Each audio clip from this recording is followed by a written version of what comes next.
नमस्कार, आप देख रहे हैं टीएनपी न्यूज और मैं हूं आपके साथ मिशा सिंह। एक नजर डालते हैं उत्तर प्रदेश की खबरों पर।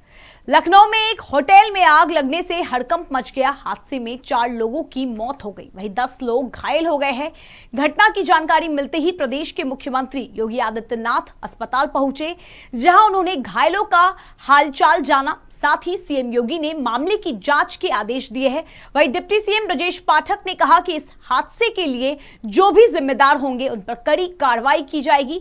बता दें कि लखनऊ विकास प्राधिकरण ने कुछ दिन पहले ही होटल लेवाना को नोटिस भी जारी किया था, जिसके कुछ दिन बाद ही ये हादसा हो गया। समाजवादी पार्टी के अध्यक्ष अखिलेश यादव ने फिर से योगी सरकार पर हमला बोला है। अखिलेश ने कहा कि सत्ता के अहंकार में चूर भाजपाई अब अराजकता पर उतर आए हैं। सरकार को ना तो बाढ़ में डूबे गांवों की ओर, ना ही फसल चौपट होने से परेशान किसानों की फिक्र है। इसके साथ ही सपा प्रमुख ने कहा कि भाजपा इन दिनों ठेका पट्टे के पैसे का बंदरबाट और भ्रष्टाचार में डूबे हुए है।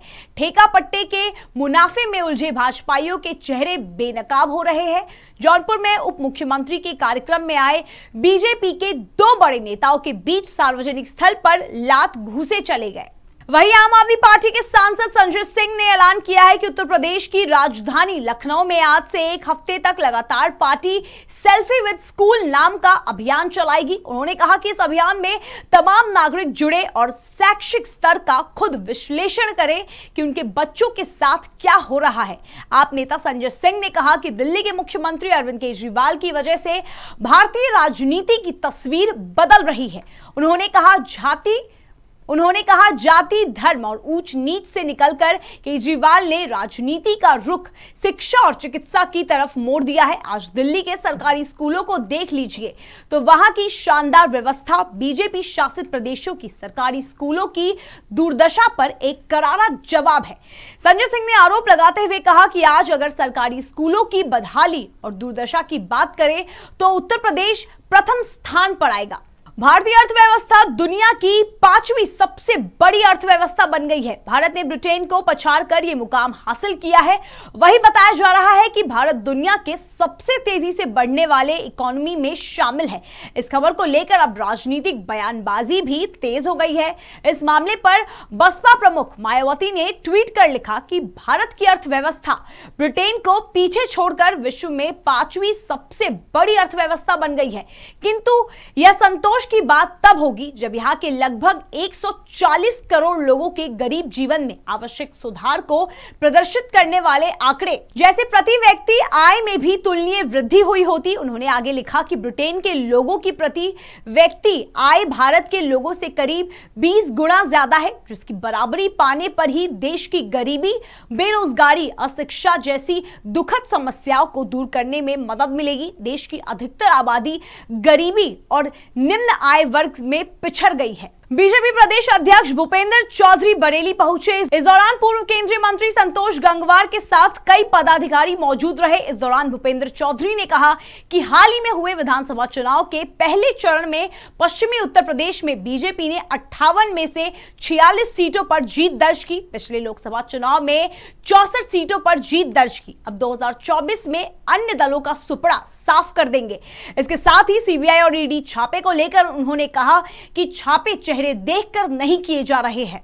अपने बयानों को लेकर अक्सर चर्चा में रहने वाले सुभाषपा प्रमुख ओम प्रकाश राजभर को बड़ा झटका लगा है। सुहेल देव भारतीय समाज पार्टी के राष्ट्रीय उपाध्यक्ष सहित 30 लोगों ने पार्टी से इस्तीफा दे दिया है। बताया जा रहा है कि नेताओं ने पार्टी से इस्तीफे देने के बाद ओपी राजभर पर गंभीर आरोप लगाए हैं। नेताओं ने आरोप लगाते हुए कहा कि ओम प्रकाश राजभर केवल मुख्तार अंसारी की बात सुनते हैं। राजभर मुख्तार अंसारी को अपना बड़ा भाई मानते हैं। हम लोगों से वो कोई राय नहीं लेते हैं। जो मुख्तार अंसारी कहते हैं ओम प्रकाश राजभर वही करते हैं। टाटा समूह के पूर्व चेयरमैन साइरस मिस्त्री के निधन पर सीएम योगी ने शोक जताया है। उन्होंने ट्वीट कर लिखा कि टाटा सन्स के पूर्व चेयरमैन सुप्रसिद्ध उद्योगपति श्री साइरस मिस्त्री जी का निधन अत्यंत दुखद है।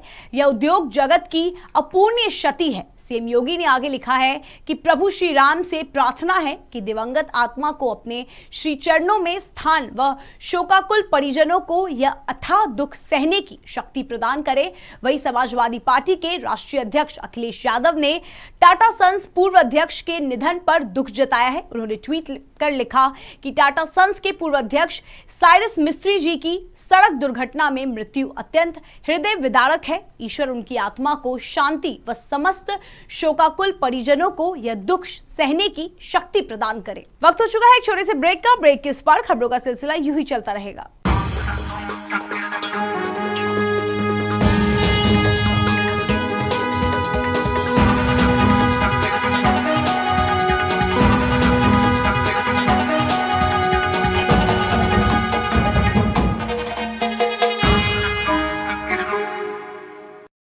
स्वागत है आप सभी का। ब्रेक के बाद नजर डालते हैं आगे की खबरों पर।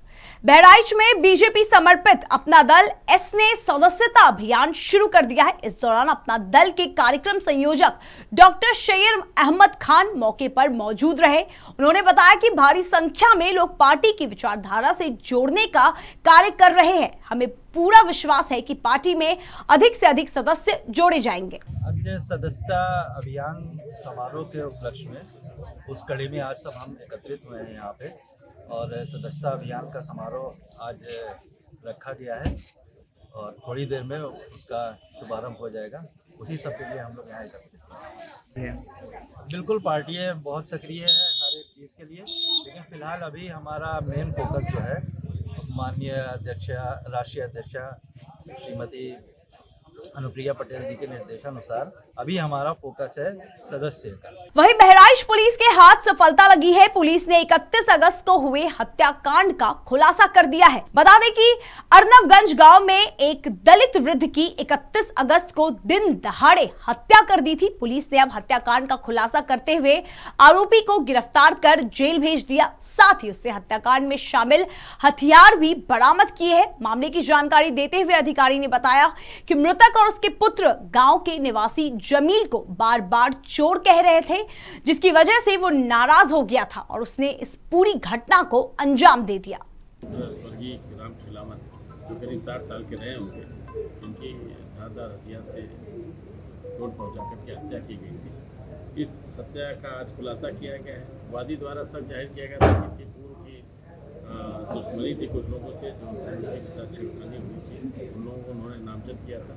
लेकिन पूरे प्रकरण की तहकीकात करने में जब घटना का अनावरण हुआ तो मामला कुछ और प्रकाश में आया।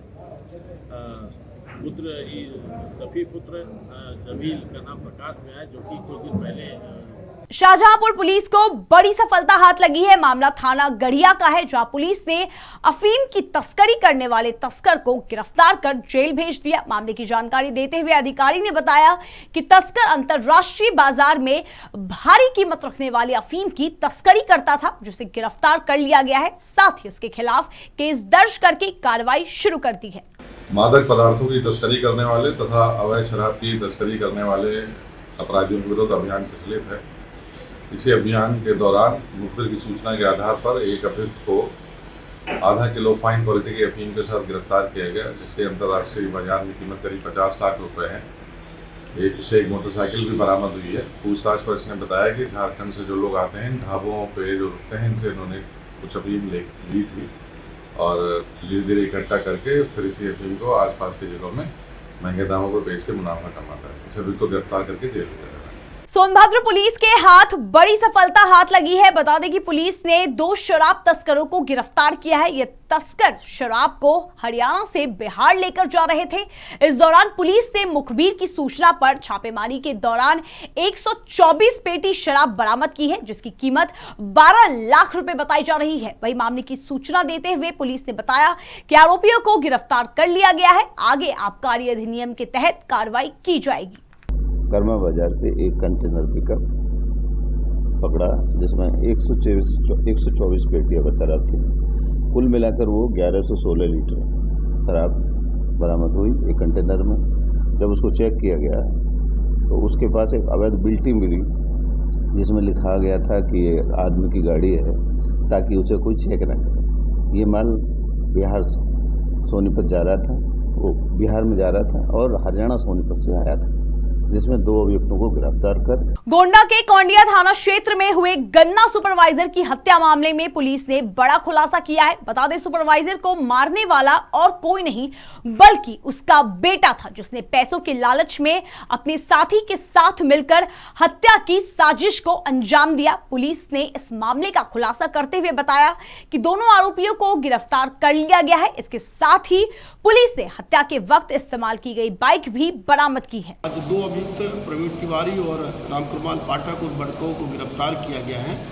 इसके संबंध में स्पष्ट करना है कि जो ये अभियुक्त है ये प्रवीण तिवारी, इसके द्वारा 16 अगस्त को थाने में अपने पिता श्री राम सेवक तिवारी की गुमशुदगी का प्रार्थना पत्र दिया गया था। बाद में इसके द्वारा जो है फिरौती हेतु अपहरण का मुकदमा दर्ज किया गया था। पुलिस के द्वारा छानबीन की गई। पुलिस अधीक्षक महोदय के निर्देशानुसार कई टीमें लगाई गई, स्वाट को लगाया गया, सर्विलांस को लगाया गया टीम को, और कई थानों की पुलिस टीम के द्वारा आज इस घटना का अनावरण किया गया है। देश और विदेश की तमाम खबरें देखने के लिए बने रहिए TNP न्यूज के साथ और हमारे चैनल को लाइक, कमेंट, सब्सक्राइब जरूर करें और ताजा अपडेट्स के लिए www.tnpnews.in पर जाएं।